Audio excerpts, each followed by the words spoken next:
iyo tugereranyije ubutegetsi bwa Joseph Kabila n'ubwa Felix Tshisekedi cyane cyane bijyanye n'imikorere y'inzego za leta n'icyo ubona gitandukanye. Iyo dushyize hamwe Kabila na Tshisekedi hari ikintu gikomeye tugomba kureba aricyo imikorere y'inzego za leta. Mu gihe cya Kabila nubwo hari ibibazo byari bihari, inzego nyinshi zari ziriho kandi zarakoraga ku rugero runaka.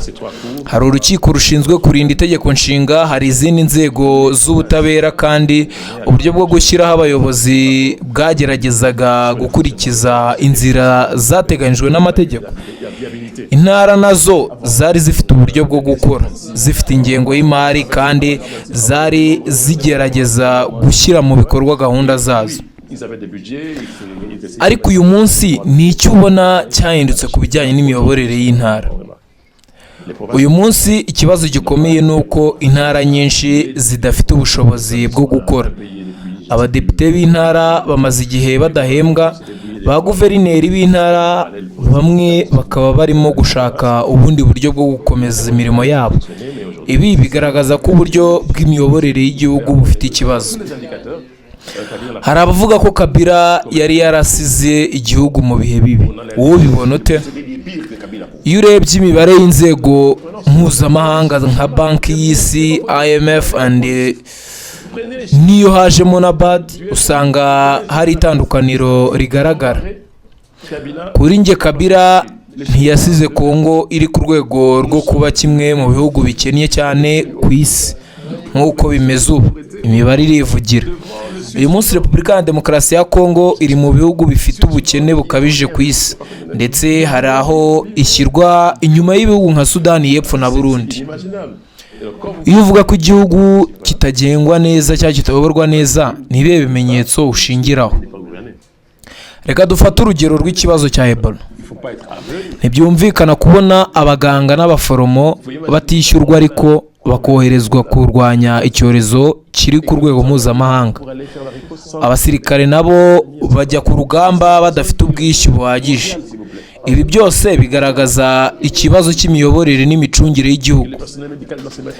Ku bijyanye n'ingabo, hari abavuga ko Repubulika ya Demokarasi ya Kongo yaguze ibikoresho byinshi bya gisirikare. Ni iki ubitekerezaho? Nibyo, Repubulika ya Demokarasi ya Kongo yaguze ibikoresho bishya birimo drone n'ibindi bikoresho bya gisirikare. Ariko ikibazo si ukugura ibikoresho gusa, ikibazo ni ukuba hari abantu bafite ubushobozi bwo kubikoresha. Iyo urebye amahugurwa n'ubushobozi bw'ingabo za Kongo, hari aho bitajyanye n'iby'igihugu gitangaza. Niyo mpamvu hari igihe hakoreshwa abacanshuro bafite ubumenyi bwo gukoresha ibyo bikoresho. Ni irihe tandukaniro riri hagati y'umushahara w'abacanshuro n'abasirikare ba Kongo? Amakuru yatanzwe n'abantu bakora ku gushaka abacanshuro bavuga ko bashobora guhembwa hagati y'amadolari 8,000 n'ibihumbi 10 ku mwaka, mu gihe umusirikare wa Kongo ashobora guhembwa hafi amadolari 150 ku kwezi. Iri tandukaniro ritera ikibazo mu rwego rwo kuyobora no gucunga ingabo. Reka tuvuge Kinshasa. Ese umurwa mukuru nawo ufite ikibazo cy'imiyoborere? Yego, Kinshasa ni urugero rugaragaza ibibazo by'imiyoborere. Hari ikibazo cy'imyanda, ikibazo cy'imihanda, amazi, amashanyarazi ndetse n'umwanda wangiza ikirere. Iyo imvura iguye tubona ingaruka z'uko nta buryo buhagije bwo gucunga amazi n'imyanda. None se ko bijyanye n'impaka z'itegeko nshinga, kuki wumva Tshisekedi ashaka kurihindura? Impamvu nyamukuru ni uko manda ye iri kurangira kandi akaba atarubaka ubutegetsi bushobora gukomeza nyuma ye. Iyo umuyobozi yubaka ubutegetsi bukomeye, aba ashaka ko n'uzamusimbura akomeza umurongo w'igihugu. Ariko hano ikibazo ni uko itegeko nshinga rimubuza kongera kwiyamamaza. Ni izihe nzira avuga ko yakoresha kugira ngo akomeze kuguma ku butegetsi? Hari inzira ebyiri. Inzira ya mbere ni uguca ku ruhande gahunda y'amategeko, ariko ibyo byatuma habaho ibihano biturutse ku muryango wa Afurika yunze ubumwe ndetse n'imiryango y'akarere. Inzira ya kabiri ni ugukoresha referandumu kugira ngo hashyirweho itegeko nshinga rishya. Ese referandumu yabigamije iki muri urwo rwego? Igitekerezo ni uko itegeko nshinga rishya ryasimbura irya 2006 maze imirongo mishya y'ubutegetsi igatangira. Abanenga iyi gahunda bavuga ko ishobora kuba uburyo bwo gutuma Perezida Tshisekedi abona undi mwanya wo gukomeza kuyobora. Et la loi référendaire est interdite par la Constitution. Le référendum ne se fait que dans 3 cas. Il n'y a pas d'autre cas. Il n'y a pas d'autre cas. Et comme il n'y a pas d'autre cas, eux, ils veulent ajouter un autre cas qui serait qu'on peut à tout moment essayer de soumettre. Ni ukuvuga ko ubona ko intego nyamukuru ari ukuguma ku butegetsi. C'est-à-dire que ils vont justifier en disant que yego uko mbibona ni uburyo bwo gushaka gukomeza kuguma ku butegetsi kuko ubutegetsi bwe butarashinga imizi bihagije. Hari kandi impungenge ko ntaramuka avuye ku butegetsi ashobora guhura n'ibibazo bijyanye n'ibikorwa byakozwe mu gihe cye. Nibe bibazo uvuga? Hari dosiye zitandukanye zivugwa mu nkiko zo mu mahanga cyane cyane i Buruseli zirimo ibirebana n'imisoro, uburiganya, ihohoterwa n'ibindi birego. Ariko ibyo byose bigomba kugenzurwa n'inzego z'ubutabera kuko ibirego bitaracibwa n'urukiko bidafatwa nk'ukuri kwemejwe. Reka ngusuze cyane wo kurikira ibiganiro bya The Quick Times News, kanizere ko umeze neza cyane. Ni muri Repubulika Iharanira Demokarasi ya Kongo aho Profeseri Bob Kabamba yanenze imiyoborere ya Tshisekedi avuga ko hari ibibazo mu mikorere ya leta. Mu gihe impaka ku miyoborere ya Repubulika Iharanira Demokarasi ya Kongo zikomeje gufata indi ntera, umusesenguzi muri politiki Profeseri Bob Kabamba yagaragaje uko abona itandukaniro riri hagati y'imiyoborere y'uwahoze ari Perezida Joseph Kabila n'iyo mukuru w'igihugu uriho ubu Felix Antoine Tshisekedi Tshilombo. Mu byagiye agarukaho yavuze ko iyo urebye gusa ku rwego rw'imitunganyirize y'inzego za leta n'uburyo igihugu gicungwa usanga hari ibibazo bikomeye mu miyoborere ya Tshisekedi. Mu magambo ya Profeseri Bob yakoze isesengura rigereranya ubutegetsi bwombi, avuga ko hari itandukaniro mu buryo bwo gutegura no guhuza ibikorwa by'inzego za leta. Yavuze ko imiyoborere y'igihugu idashingira gusa ku kuba hari abayobozi cyangwa inzego zashyizweho, ahubwo ko ikigaragara ari uburyo izo nzego zikora n'uburyo ibyemezo bifatwa bigashyirwa no mu bikorwa. Kuri we imikorere y'inzego ni imwe mu bipimo bikomeye byerekana niba igihugu kiyobowe neza cyangwa gifite imbogamizi. Profeseri Bob Kabamba yavuze ko ikibazo abona atari gusa ibibazo by'umutekano wa Repubulika Iharanira Demokarasi ya Kongo ihura nabyo, ahubwo ko harimo n'ibibazo by'imiyoborere n'imikorere y'inzego za leta. Yagaragaje ko igihugu gikeneye ubuyobozi bufite gahunda isobanutse, inzego zikora neza ndetse n'uburyo bwo gukurikirana inshingano z'abayobozi. Mu bitekerezo bye, iyo inzego za leta zidahuza ibikorwa cyangwa ntizikore neza bigira ingaruka ku iterambere ry'igihugu no ku mibereho myiza y'abaturage. Kabamba yashimangiye ko atigeze yibanda ku ntambara iri mu burasirazuba bwa Repubulika Iharanira Demokarasi ya Kongo. Niba banakurikiye ibibazo byose bamaje ntiyigeze abivugaho, aho Repubulika Iharanira Demokarasi ya Kongo ihanganyemo leta y'umutwe wa AFC 23. Yavuze ko nubwo ikibazo cy'umutekano ari kimwe mu bibazo bikomeye igihugu gifite, hari n'ibindi bibazo bireba uburyo igihugu kiyoborwa. Ibi byatumye agaragaza ko imiyoborere ari ikibazo kigomba kwitabwaho kimwe n'ibibazo by'umutekano.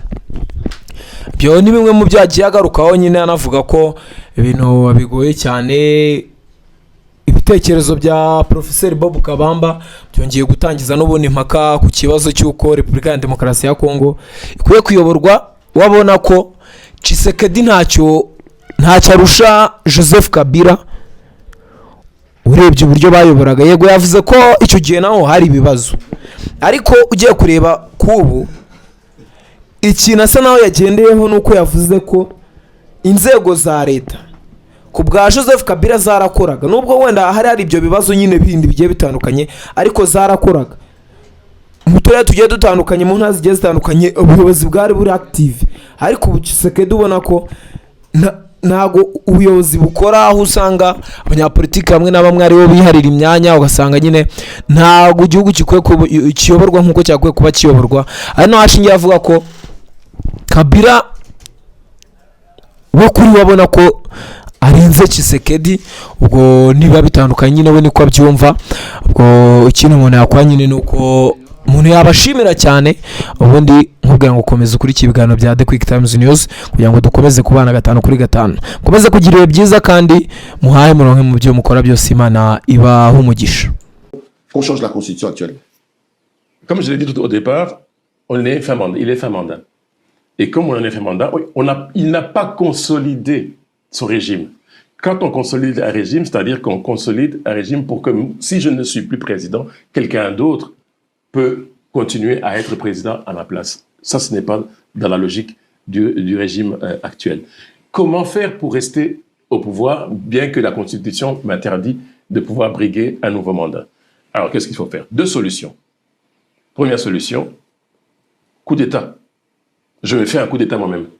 Un faux coup d'État. Un faux coup d'État. J'ai dit, OK, ça c'est la Constitution de 2006, comme il le dit lui-même.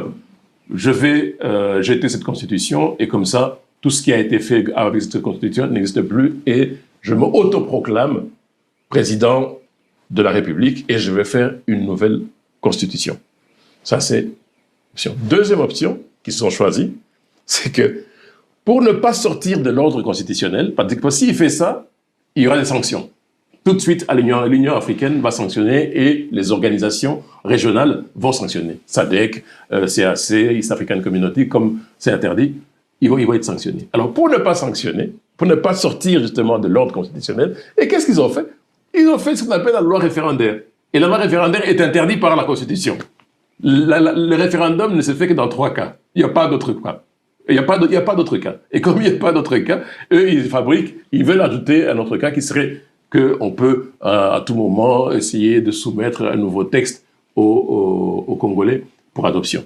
Et donc, ils ont choisi cette voie-là. C'est-à-dire qu'ils vont justifier en disant qu'ils ne sortent pas de l'ordre constitutionnel, puisque la loi référendaire va permettre à ce que l'on puisse organiser un référendum par rapport à une nouvelle constitution. Ce n'est que ça. Ce n'est que ça, tout le débat qu'il y a, c'est de pouvoir... Donc la fameuse loi d'Ngondanko, oui, c'est une loi qui ouvre seulement la porte pour un changement de la Constitution. Exactement, ce n'est que ça l'objectif. C'est ça l'objectif, et pour ne pas sortir de l'ordre constitutionnel. Je ne sais pas si vous me comprenez. Oui, je comprends. Ouais, donc c'est-à-dire qu'on ne va pas renvoyer, on va dire qu'on reste dans la loi, on fait ce que la loi nous permet. Voilà. On n'a pas jeté dans la poubelle, mais on profite de cette porte-là. Et puis ils vont mettre en disant que la Constitution sera adoptée, si elle est adoptée par référendum, entrera en vigueur à la date de la promulgation, etc. Et dans les dispositions qu'il y aura, c'est-à-dire que toute n'ayant, l'ancienne Constitution n'est plus d'application. C'est la nouvelle Constitution qui est d'application et on remet à ce moment-là les compteurs à zéro. Donc la volonté ici, c'est Tshisekedi veut rester au pouvoir. Il n'y a rien à faire. Pour vous, Tshisekedi fait toutes ses manœuvres pour rester au pouvoir. Tout à fait. Ce n'est que des mécanismes pour essayer de rester au pouvoir parce que tout simplement, il n'a pas consolidé son régime. Et comme il n'a pas consolidé son régime, en sachant bien que s'il n'est plus président, j'ose croire qu'il y a quand même beaucoup de craintes qu'il puisse subir les mêmes sorts qu'il fait subir à son prédécesseur. Vous dites qu'il n'a pas consolidé son régime. Vous pensez quoi? Qu'il a beaucoup de cadavres dans le placard? Que Tshisekedi a tellement fait des dégâts qu'aujourd'hui, s'il n'est pas au pouvoir, il y aura tellement de choses contre lui? Bien entendu. On est à Bruxelles. Quand on est à Bruxelles, il suffit simplement d'aller au parquet pour voir un peu les nombres de dossiers qu'il y a. Les dossiers fiscaux, les dossiers d'assassinat, les dossiers d'agression contre votre personne, les dossiers de fraude sociale, c'est-à-dire vous avez des gens qui sont ici avec des revenus de remplacement, ça veut dire soit de CPS, soit de chômage, mais qui sont à Kinshasa en train de travailler et de gagner beaucoup d'argent tout en étant ici avec un statut de chômeur ou d'assisté social. Tous ces dossiers de corruption. Donc il y a quand même beaucoup de dossiers, les meurtres de Chérubin, toute une série quand même de problèmes qui sont instruits, le pillage des mines au Katanga qui avance au niveau de la justice belge. Et donc tous ces dossiers-là Oui, parce que tout simplement, en étant encore président, on a une espèce d'immunité qui... Il a peur, tu sais qu'il dit. Il ne laissera pas le pouvoir facilement. Il a peur. Non, il ne pourra pas laisser. Parce que s'il laisse le pouvoir, ça sera la catastrophe, et pour lui, et pour sa famille. Et il ne faut pas oublier que sa famille est belge. Et comme sa famille est belge et qu'elle vit au Congo, ben, elle ne paye plus d'impôts ici en Belgique. Elle ne paye plus d'impôts et qu'on doit, en tant que pays belge, doit regarder ce que ses citoyens font. Et lorsque l'on regarde ce qu'ils font en RDC, ben, c'est une partie des dossiers que l'on a au niveau de la justice. Et donc, il n'y a pas qu'en Belgique, il y a aussi dans d'autres pays où c'est pratiquement encore plus flagrant. Et donc, tout ça fait en sorte que s'il n'y est pas, ben, je ne pense pas qu'il aura un sort meilleur que celui qu'il réserve au président Honoré.